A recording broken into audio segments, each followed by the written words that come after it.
Welcome to Educate, Inform, and Challenge. My name is Teresa MacLennan, Executive Director of the Women and Children's Shelter of Barrie. We're so glad that you have joined us today. As you know, the goal of our program is to talk about the lives and experiences of women. We talk about gender-based violence, human trafficking. We also talk about women in politics and leadership, gender equity. And we are always appreciative that you, our viewers, come alongside us in these conversations. We do want to caution our viewers that today we might be talking about some sensitive material that may be triggering. If at any time it's difficult for you to listen to this conversation and what we talk about, please take a step away. We understand completely, and we want you to be well. We also want to thank our Indigenous community and partners. Thank you for allowing us to share in this space and to have these conversations on these lands. We thank you.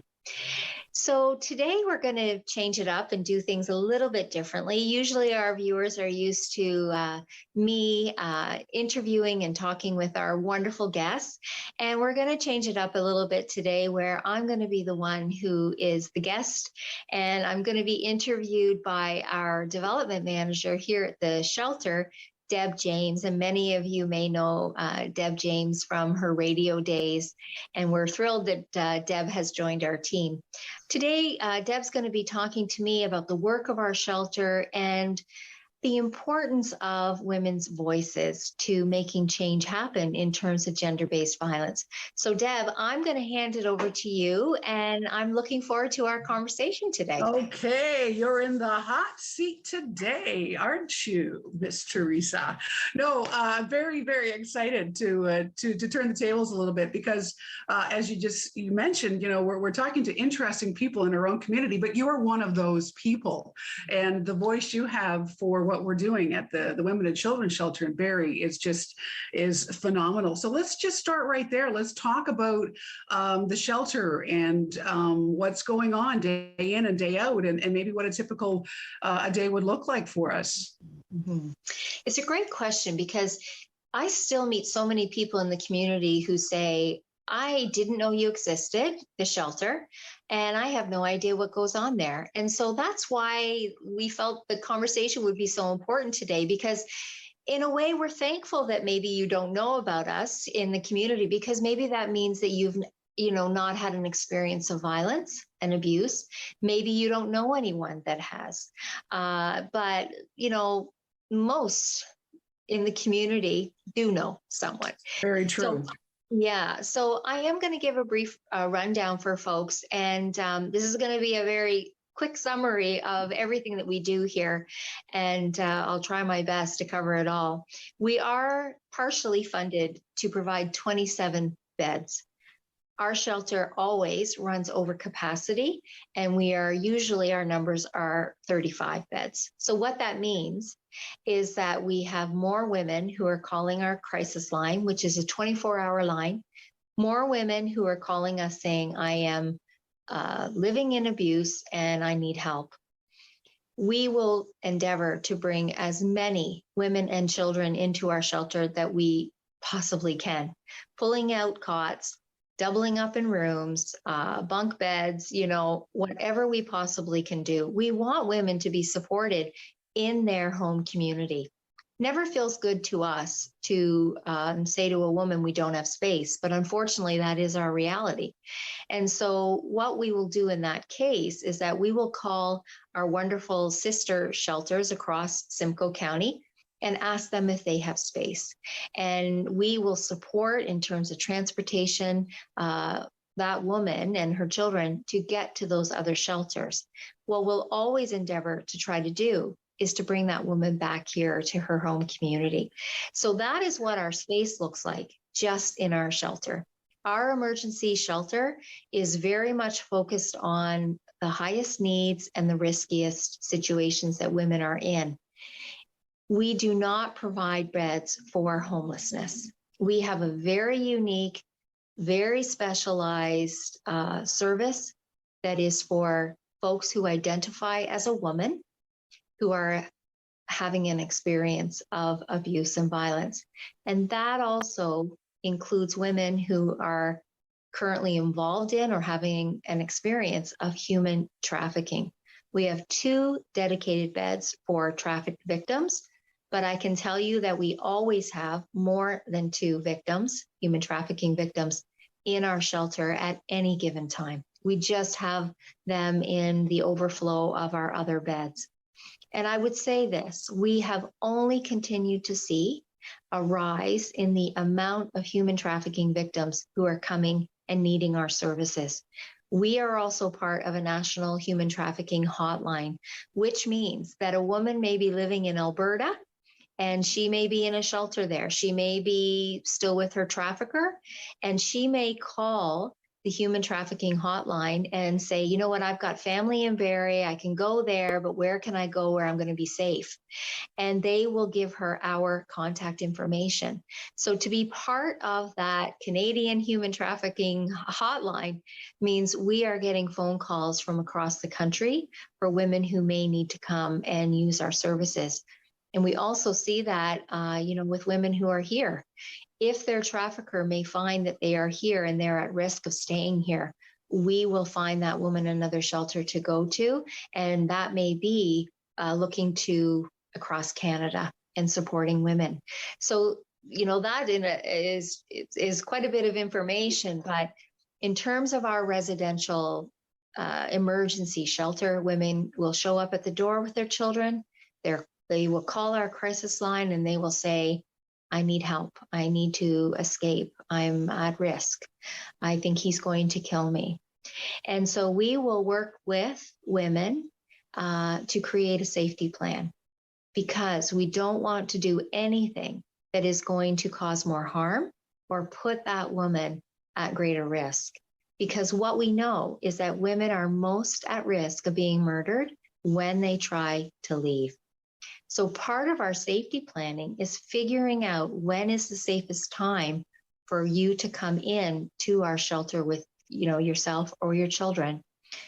And it may be, she says, my partner goes to work in the evenings. Can I come in the evenings, right? We will send a cab. We will send an Uber to pick up that woman and her kids to get her here safely. And so there's so much more to our safety planning that we work with women to help them on. But that is how the process, the very first step of that process in terms of getting women here when they call our crisis line. Another way that women come here is that we may get phone calls from OPP or Barrie Police Services that says, you know what, I'm at a hotel in Barrie. There's a trafficked victim here. She's able to leave. Can I bring her in? And we will work with that officer and we will work with the woman if we're able to bring her in here. And if not, we'll find her another shelter to go to. Did you have a question, Deb? I was just like, that was very interesting about the human trafficking and how that's all been happening, and it's certainly been growing. Or maybe it's just more that we're hearing more about it now. It's probably always been there, but now it's just more in the forefront. That was a great description about how we're working with these women and bringing them into shelter. What are some of the other experiences? And I know that they're all different, they're all unique, but what are some of the other situations that might lead a woman into shelter? Well, I think I need to say that abuse is abuse of all kinds. And so we see women of all walks of life that come into our shelter. It doesn't matter if you are married to a politician, if you are a woman who is highly educated, it doesn't matter, because abuse can happen to any woman. And in terms of a woman who calls us, sometimes women call us and they don't even know that what they're experiencing is actually abuse. And we will help her to unpack that and to identify that. In terms of what abuse can look like, it can be financial abuse, elder abuse, sexual abuse. It's, of course, physical abuse. And we see a lot of psychological abuse, coercion and control, power over women, and isolation, demeaning, degrading names, right? And those are the situations in particular that women may call us and they're say, I don't know if this is abuse or not, but they just want to talk to us. And when we start to talk to them about their experiences, we're really able to highlight for them that that actually is not right. That is not what a healthy relationship should look like. And so it may take several phone calls for us to have with that woman where she can feel comfortable to come in. It is an incredibly difficult decision for a woman to make, to leave someone who she wants to love and who she wants them to love her. All of us engage in a relationship because we want to be loved and we have high hopes that it's going to be a healthy, good relationship. And when it doesn't turn out to be that, imagine the devastation that the person that we loved and that we've had some really good times with, we share children together, that it turns out to be an abusive partner. The difficulty in making the decision to leave is multi-layered. Children are involved. Children don't want to leave. Children want to keep the family together. Women want to keep their family together. Historical roles for women tell us, suck it up, stay in the relationship, keep the family together. We may have family members that are saying to us, oh, he's a good guy. I don't believe you that he's doing that. He works, he provides for you. He's a good father. You should be happy with that. There's so many different influences for women needing to make the difficult decision to stay. And I think I would maybe just end on this, because I know that we're probably heading into a commercial soon, is that our world likes to find the place to lay the blame. And historically, women who don't call the police, women who stay with their abusers. We hear the comments in the media about, why didn't she just leave? Why didn't she just call the police, right? Why did she go back to him? And when we hear those comments, what that does is perpetuate the blame, shame, and guilt onto that woman. We focus our attention on the decision-making of an abused woman without an understanding of all the complex reasons why she's needed to make those decisions. What we always want to do is to try and change the dialogue. How do we take the focus off of the abused woman who's making the decisions that she needs to make for all those reasons, and put the conversation back on, why do men abuse women? Because we know that men do get abused, and I always want to say that, but the incidence of women being abused is far greater than it is for men. And so let's always work to try and change that dialogue in terms of, why do men abuse? What does the power imbalance look like? And that will lift the shame and the blame and the guilt from the women. Any of our viewers who are watching today, anybody who's ever met me knows I can talk for a very long time. What I also know is that it is time for our first commercial. So please stay with us. We're going to come back, Deb and I, and we're going to continue on with this conversation, and we will be right back.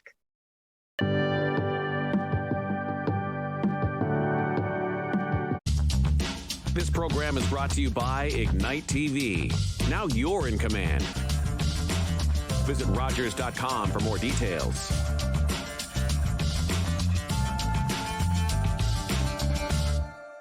It isn't the heavy trays that make the job difficult, or the fast pace you need to keep up. It's not working another double because someone called in sick. What makes the job tough is the moment you realize a customer has had enough and you have to make that decision not to overserve. Refusing service isn't personal, it's the law. We know it's not easy, but we're counting on you to keep us all safe. Thank you, servers, for doing the tough job. What kind of show do you want to see on Rogers TV? What interests you? Log on to rogerstv.com, fill out a show proposal, and tell us about your segment idea. We want to know what you want to see. Rogers TV, only on Rogers.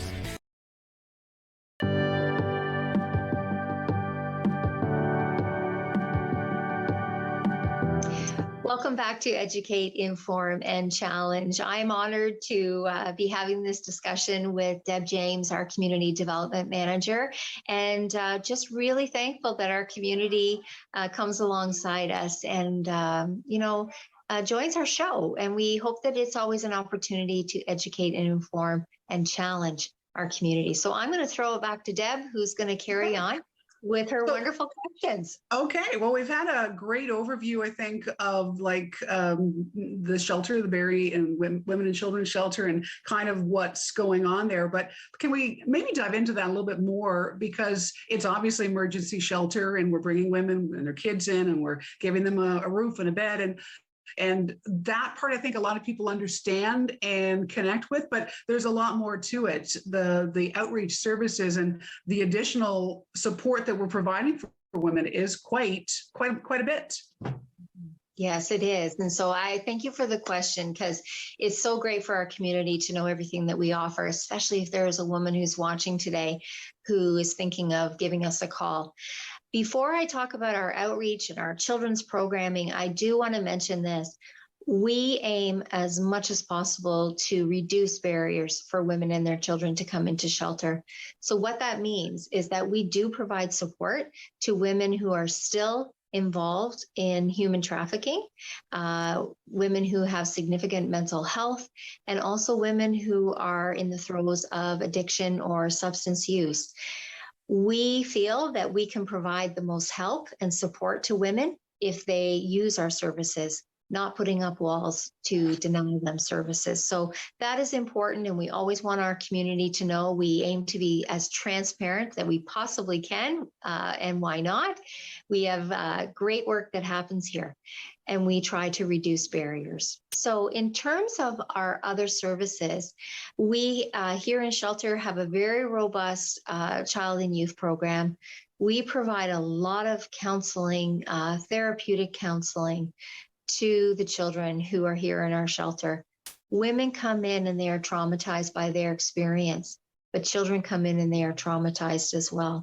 They may be uprooted from their school, they're uprooted from their community, their friends, they're uprooted from their homes. And we know how difficult that is for women and for their children.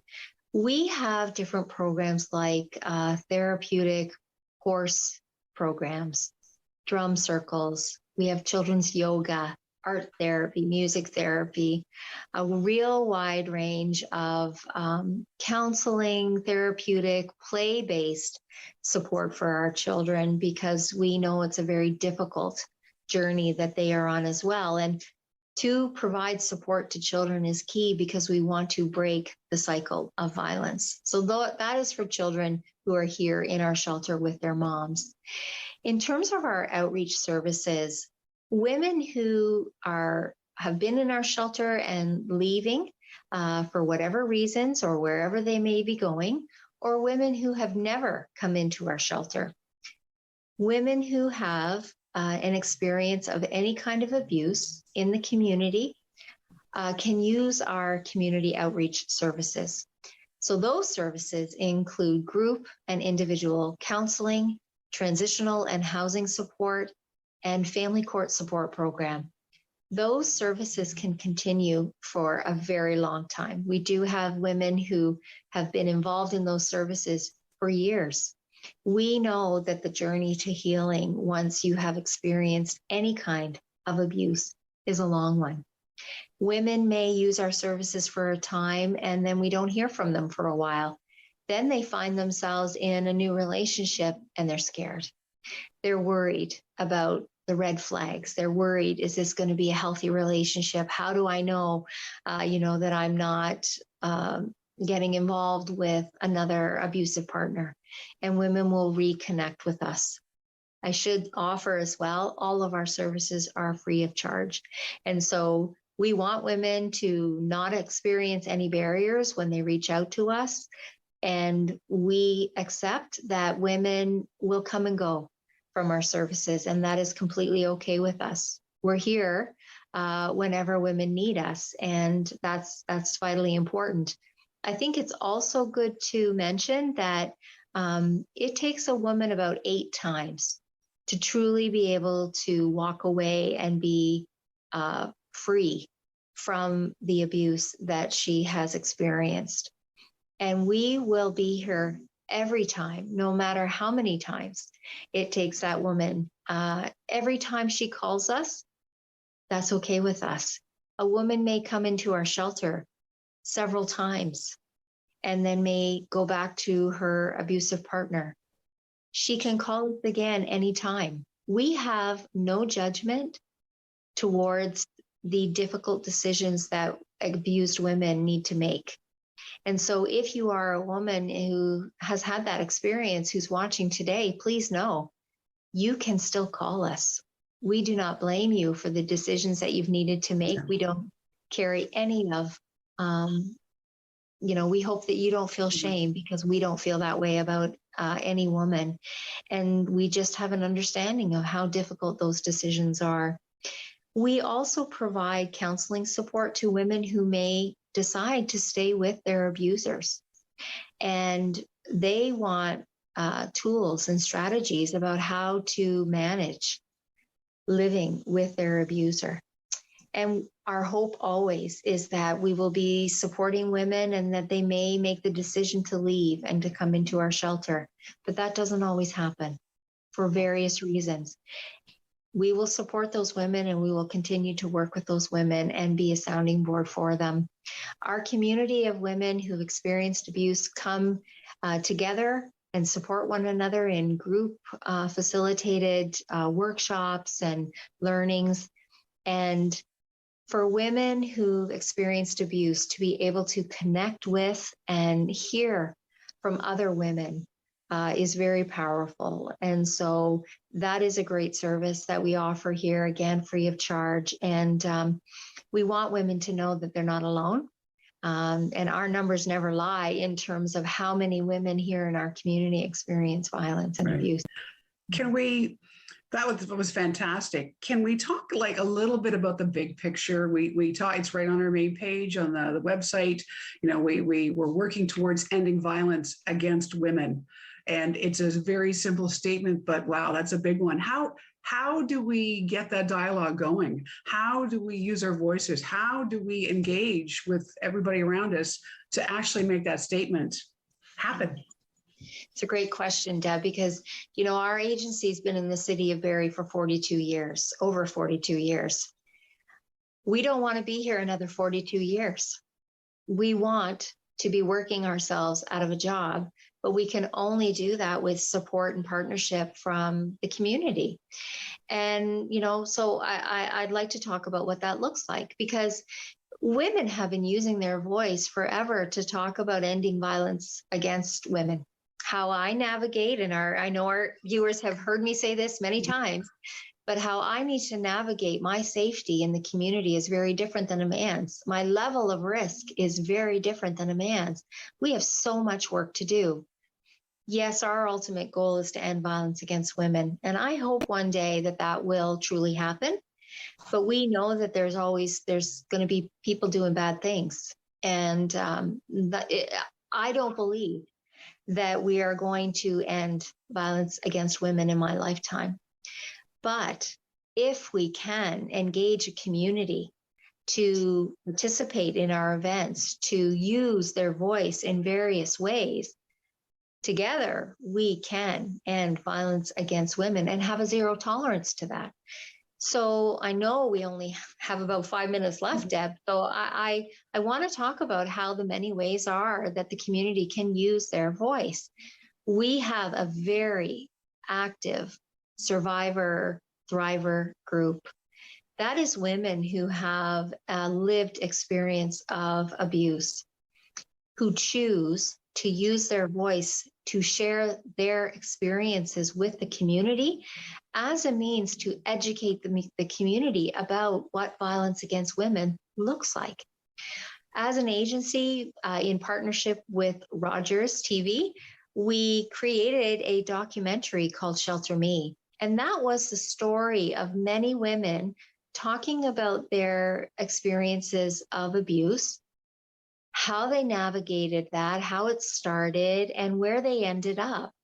it's a story, a documentary of hardship, trauma, and hope, because we want women to see in other women with lived experience that they can have hope, that their life, their situation can be different, that they can live free of abuse.